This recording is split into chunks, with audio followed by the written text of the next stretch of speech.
Welcome back to She Can, where role models inspire by telling their stories and sharing their insights and lived experiences to guide others. And I'm super excited to have Rozzi on today. Rozzi, welcome to She Can. Oh, thank you for having me. You are born Rosalind Elizabeth Crane. You're an American singer and songwriter, and you are a modern soul slash pop artist fusing emotional depth, bold storytelling, and cultural consciousness. You are the recipient of the Sounds Right Award for your track Orange Skies with Nature. You collaborated with real icons like Nile Rodgers, PJ Morton, Billie Eilish, Kendrick Lamar, Sheryl Crow, and more. And you toured with Maroon 5, Joss Stone, and Kelly Clarkson. And I think you were discovered when you were 19 by a Maroon 5's lead singer, Adam Levine, right? And your forthcoming album, Fig Tree, will be the focus of an art exhibition at New York City's Kai Smith Gallery, making a multi-sensory extension of your creative vision, which you will tell us more about. Rozzi, so tell us a bit more about yourself and how you feel you got to where you are today. Oh man. Well, first of all, I'm so happy to be here. Thanks for having me. How did I get to where I am? That's an interesting question. I guess or rather, it's like a big question. I mean, I'm obsessed with singing. I'm obsessed with it. It's the only thing I'm this obsessed with. I fell in love with it when I was 6, and I knew without a shadow of the doubt that this is what I would do for the rest of my life. And I guess I'm quite stubborn, and it's not even that. It's just who I am. It's what I do. So I guess the way I got to where I am is I just never stop. That's really the simple answer. Rosie, and you are born with this incredible gift. And I always wonder, when are those moments, those pivotal moments? You know, you said you were 6, and I read another interview where you said maybe I've been writing songs ever since I'm little, but where you understood that you got this power and then with Yeah. this incredible tool that is your voice. And when did you know this is something special? And how did you just always sing throughout your school? Did you have singing lessons? And getting to the stage where you're now, where you're Yeah. an established singer-songwriter, you've collaborated with the biggest voices in the industry.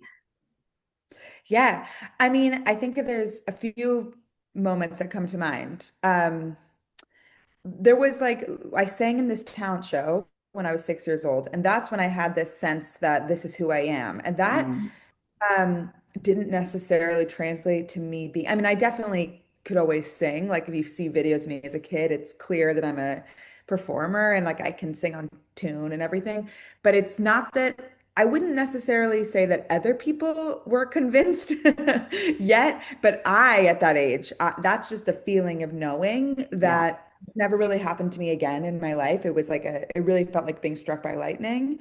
That was one. Then I'll never forget, I was in 7th grade and I was in like a community theater production of Les Mis. And I was Eponine, which was a really big deal, really exciting that I got that part at 12. And I remember after the show, most of the people who would come would be like everyone's parents and their friends. And there was one woman there who I still to this day don't know who she was or why she was there, but we had this moment where she hugged me and I just knew that my performance meant something to her emotionally. Yeah. Um, and I think that was one of the first moments of like, oh, I can do something that then creates a really deep connection with a stranger. And I think that's my purpose. Yeah. So I think that moment really stands out as maybe the first moment that ever happened, like at least that really stuck with me. Um, and then, yeah, I guess I really am like a workhorse. Like I practice like more than anyone I know, if I'm honest. Like I'm obsessed with practicing and working. So from a very young age until today, I sing pretty much every day and I work really hard at it. So that also just led to being able to do stuff vocally that I think then made me feel empowered when I would be in rooms with people that were intimidating sometimes. Yeah. No kidding. Rosie, so tell us a bit about your day to day. What are those sacred habits that you have that really keep you aligned with yourself? I mean, it's a beautiful thing to watch you over the years with your different albums and different songs and the different covers you did, that you were really looking to who you were, right? You were walking this path. Who am I? What do I stand for? What do I want to put out there in the world? And so tell us a little bit how you keep those creative juices flowing and what is that creative process that you have? Sure. So I always feel like there's this like stereotype of an artist that's like up all night and the stroke of genius hits them randomly and they're like crazy and intense. And I'm not saying I'm not parts of that. I am maybe parts of that, but really like I am not the stereotype of like a crazy artist. Ever since I was a kid, I love to, this is going to make me sound like a loser, but it's the truth. Every day I schedule my weeks by the hour, like by the hour. I am so like scheduled and I love a to-do list and I have planners like everywhere. Like I love writing, like I'm dorky like that, but it really works for me because with a job like this where it's not a 9 to 5, there's no structure really unless you create it. I really crave structure and there's just like so much I want to do and I want to do everything the best possible way ever. So I want to make sure I'm working really hard all the time. So for me, my creative process starts with like a fair amount of structure. Like I like to plan that I'm going to wake up and write, which when I'm in a writing cycle, like I'm trying to write an album, every morning I wake up first thing and I just write. That's becomes habit.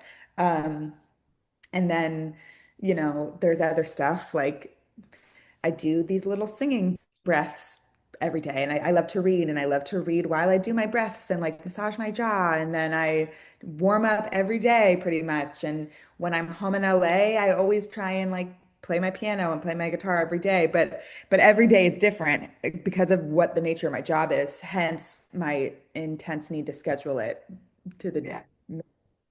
basically. I love that. I love that because it's not exactly the rock star image one usually No, has, but I love that it's more different and that common. you're so organized. Yes, I am very much. Rosie, so talk to us about the new album, Fig Tree, and your collaboration with the gallery. And how does this come together? What will this look like? And when is it coming out? And give us all the sort of news about that. Yeah.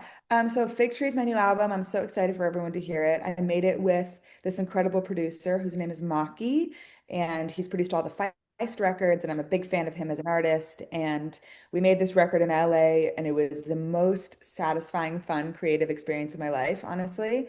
Um, and I love art of all kinds. Like I love to read. I love dance. I'm obsessed with ballet. I love visual art. I love movies. I love art. And so I had kind of, always wanted some kind of intersection of mediums involved Mm, with this record. Um, and this gallery show with Key Smith Gallery kind of, I mean, it was all my manager's idea. Wendy Lacer, my brilliant manager, came up with this concept. And it kind of came out of a series of random events where Key and I met and Wendy and Key met. And Wendy said to me, what if we have an artist make a piece for every song and the gallery hosts the pieces so it's like you're getting to kind of walk through the album basically. And we mentioned this to Key and Key said, well, I do a open call show every year where artists from around the world apply and we select artists to be part of the show. Let's do that for this. So what that meant was I looked through 500 applicants work from around the world, and between me and Key and Wendy and a panel of like celebrity judges who we're very grateful to, picked 26 artists, and each artist has made a piece in response to one of the songs off my album. So if you're in New York in September and October, you'll be able to walk through the gallery and there's headphones at every piece and you can listen to the song before it's out, um, and look at the piece that was created by an artist in response to it, which for me has been, this is like not hyperbolic, one of the greatest experiences of my life to get to speak with these artists and discuss my deeply personal music with them, a stranger, and have them have their own personal reaction to it, that then manifests as more art, which then inspires me. To me, it's like the most magical thing to have this kind of circular connection that goes that we feed each other creatively. And it feels like an incredibly like united, unifying thing to do in a time when the world feels unbelievably divisive, and it's Yeah. just felt really, really, really special. So and I haven't even seen most of the pieces yet, so I can't wait to see all of them. But that's kind of what the big gallery show is all about. Rosie, it sounds amazing. I literally want to fly over for this. It sounds like Yeah. a bonfire of connection and the senses in a world that is so disconnected and divided, and exactly what is needed, which is amazing. But you're also a real collaborator, right? Rosie, you've collaborated an enormous amount with lots of incredible people. What do you think? How why is that, do you think? You're a real connector. You seem to thrive on connection and community and collaboration more than most Yeah. others that I've researched before. Yeah. I think part of it is like what I mentioned earlier about that moment when I was a kid and I had this connection with this person who saw me sing. That I do think that's my purpose in life is to kind of connect. Maybe that's everyone's purpose in life, but doing that with art just feels like the most natural, obvious thing to me. It's Mm, like life is not a as much as I am an introvert, I will admit, I love my alone time a lot. I still like feel like as humans, we're meant to interact in like a really deep way with each other. Like that's really the point of living to me. So to have that mirrored in my art just makes sense to me. And also, I'm just a fan. Like I'm a fan of so many people. Like when I've done shows with my brilliant friend Isabella Boylston, who's the principal ballerina at American Ballet Theater, that it's like when she's dancing to my while I'm singing, it's like I'm a fan. Like it's so cool to get to witness that. And I feel the same way when I'm writing with people, when I get to open for my heroes or sing with my heroes, like what a dream to get to experience what they do while I'm doing my favorite thing in the world. Like it's just really fun, honestly. And also in my experience leads to better art to have um, other people's strengths. Like Maki and I have very different strengths that led to a really special album, in my opinion. yeah, incredible. Rosie, and I've seen many of your clips, and one gets real goosebumps because it's genius, these collaborations, and it's so beautiful. And what would you Yeah. say are your main learnings being part of the music industry since whatever 15 years or whatever that Yeah. is now? Um, Listen to yourself, listen to your gut. Though I have to say, the hardest part about that lesson is I don't know that it's possible to listen to your gut until you've really learned how. Like people always told me my whole life, listen to your gut, you know better than anyone. It kind of doesn't hit until you learn it. For me, at least, it didn't hit until I really learned it the hard way. Um, and I don't even know if that's the hard way or just the only way. Like sometimes you have to try something to know that it's not right. It's kind of like dating. You have to date someone to know that it's not right. You can't know something until you learn it. But that is one of my biggest lessons in my career. Like, turns out I know better than anyone because it's my art. Of course I do. But it's actually not so simple in a world where everyone's trying to tell you what to do all the time or what you should do all the time. Um, that's a big one. Keep going. I mean, I like it's not like I said, it's not a question for me. Like it's like breathing. Like singing is that's who I am. So it's never a question if I would keep going or not, but it does require, no matter what level of an artist you are. I've been around many, many artists of many different levels. It does not matter what level you're at, you have to keep going. That's like a fundamental aspect, and you have to have that resilience. Or maybe another word for it is like deep love. You have to love your art so much that it's worth uh, a lot of pain and disappointment. Um, and don't take it too seriously. Like it's art. It's the world is really heavy. And I say that whenever I work with people, I always say to them, I genuinely want this to be fun for you. Like the person I'm working with, I want you to have a good time. I want you to feel, whether this be a creative collaborator or a business collaborator, I want it to be exciting. Like I want it to be inspiring. And I think that joy is such a necessary component for making something successful because it's just hard to do anything. So like you have to have a good time while you're doing it or else it's going to feel brutal. And like who wants to do that? So have fun, I guess, would be another lesson. For a hard worker like me, it actually I did need to learn that. I mean, you make real magic. Rozzi, so what kind of a leader do you feel you are? How do you show up? Hmm, great question. Um, I am a Hmm. I think I'm a like I know what I want and I'm pretty I would say I'm probably a little bit intense about it. Like I'm if I want something I will keep trying to get it until I have it. And so I'm sure as a leader sometimes that can be intense. But kind of like I said before, I definitely try and make things a good time. So I hope I'm a fun leader. I hope I make things like enjoyable for everyone. And like when it comes to the collaboration, like when I play a show, everybody, we're collaborating in real time. Everyone's watching us collaborate on stage. And I want everyone to feel the same like energetic zing that I get when I'm Mm. creating on stage. So I want to really inspire that feeling. Like I want it to be so exciting and inspiring for everybody that I'm collaborating with. Rosie, and what do you feel are sort of the challenges, the pitfalls within your industry or just as part of your journey now? What are the challenges? How do you reframe them? Well, I would say like the music industry, I haven't really been deep in any other industry to compare to, but as far as I can tell, it's one of the most brutal. It's like it's near impossible.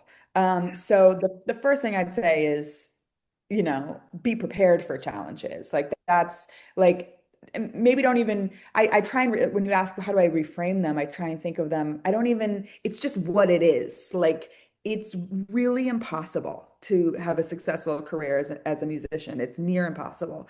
And a certain acceptance of that kind of takes the pressure out a little bit. That's part of it. I would say staying true to yourself when, if you're ambitious and the industry is as hard as it is, um, being able to have the like trust in yourself to say no to stuff, that is a big challenge. And I would say, reframing that as really learning how to listen to that feeling of what feels good. Like I try to really hold an opportunity and see does this feel good and to say no to it if it doesn't, no matter how shiny. Mm. Um, and then, yeah, I think the same thing, just keeping going. I mean, you got to be so resilient. That's just like there's this really amazing Seth Rogen. I heard him in an interview be like, the one way to ensure you won't arrive is if you quit. Yeah. And so the one thing anybody who's ever succeeded has in common is they never quit. I think that's my personality to a T, frankly. Yeah, amazing.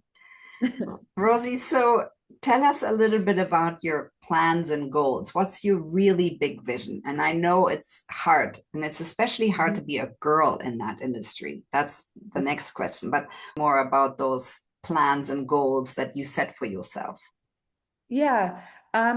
It's funny. I think like there's so many things I want and there's so many goals I have in mind. And when you say awards, of course, there's a million things I want that are part of the dream and the vision. But in my experience, if I focus too hard on those things, I don't do a very good job getting there. Like I Mm, find for me, I can't go into the studio and say we're writing a hit today or we're writing the best song of our lives today. Like mm, that shuts me down immediately. I need to go into the room and say, what do I feel today? What do I need to create today? How can we have a good time, like in a cathartic, deep experience today? Like it's like some basketball player who I don't know, was always saying like you can't think when you're making the free throw, you can't think about going in. You just have to think about the throw. Yeah. And so what do I want? I want what I'm doing bigger. That's what I want. I want more connection. That's what I will continue to chase for the rest of my life. But I try not to focus on the end. I try and focus on the process because it's the only way it works for me. For most people, I think. Yeah.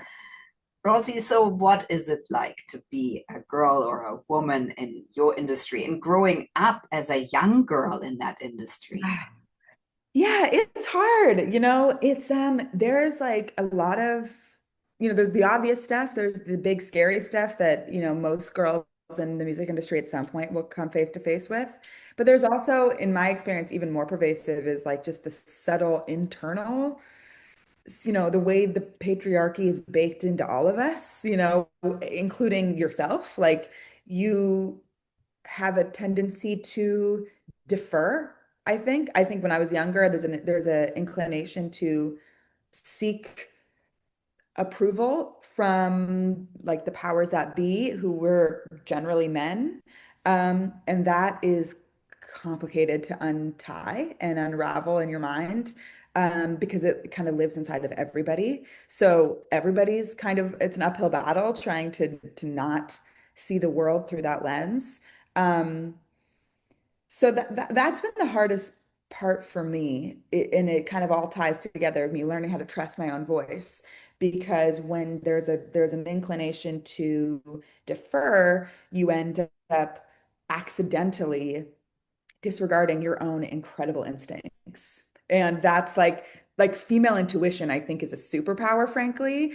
Yeah. And within the patriarchy, sometimes it can get a little muted for me because of a natural inclination to defer to the powers that be, who are often men. So I'm repeating myself, but it's a big, like that took me years and continues to take me years, frankly, to untie that. And that's been the hardest part for me. Of course, like, yeah, I've met freaks and mean people who do creepy stuff, of course. But like, mostly for me, the big challenge has been an internal block that I've had to get past. Rosie, so how do you want to matter? What do you want your legacy to be? If you think in, I don't know, whatever, know, Yeah. 20 or Uh, 30 years, or what do you want to look back on?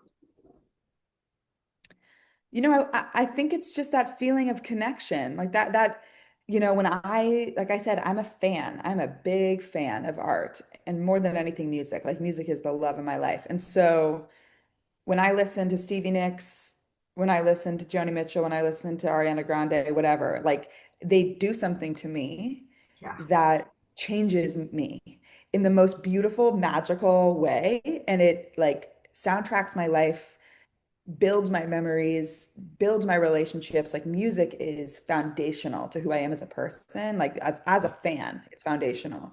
And if I can have any kind of legacy for doing that for someone else, whenever I meet someone, if they tell me that some song that I sang, some song that I wrote matters to them because of something in their life, and I can feel that charge between us, like that is everything in the whole world to me. So, if I could have any kind of legacy of succeeding in that, that would be the dream. Rosie, you're totally succeeding in that. I mean, when I listen to you sing, and that's your songs, but also covers of Creep or whatever songs you sing, yeah, it feels like you're rearranging the chemistry in my body, and that's when things are really good. And I've been a singer before, and I have a daughter who's a good singer, and so it's very powerful. What you have is incredibly magical and very powerful. What takeaways would you like our listeners to have from your story? Um, there's no there's no rule in anything other than what you need. Oh, sorry, let me rephrase that. That was a crazy sentence. There's the only person you have to please is yourself, is what I'm trying to say. Like, Mm. you can't. you can't please everyone, especially in art. It is the most subjective thing in the universe. So take the time you need to understand yourself, to listen to yourself, make mistakes, and then just keep going. And I would say every day practice listening to your own instincts above everybody else's, because you can't control the outside world. And it's end of the day, when you go to bed at night, do you feel good about the art you made that day, the things you said that day? That's going to stick with you in a much deeper way. Yeah. Rosie, thank you. I think that's a beautiful finish to you and your story and your insights. And I am so grateful that you are on Chicane with all of your lived experiences and your tips and everything for young girls out there that think this could be something that they want to get into. Love it. Thank you so much for what you do, and thanks for having me.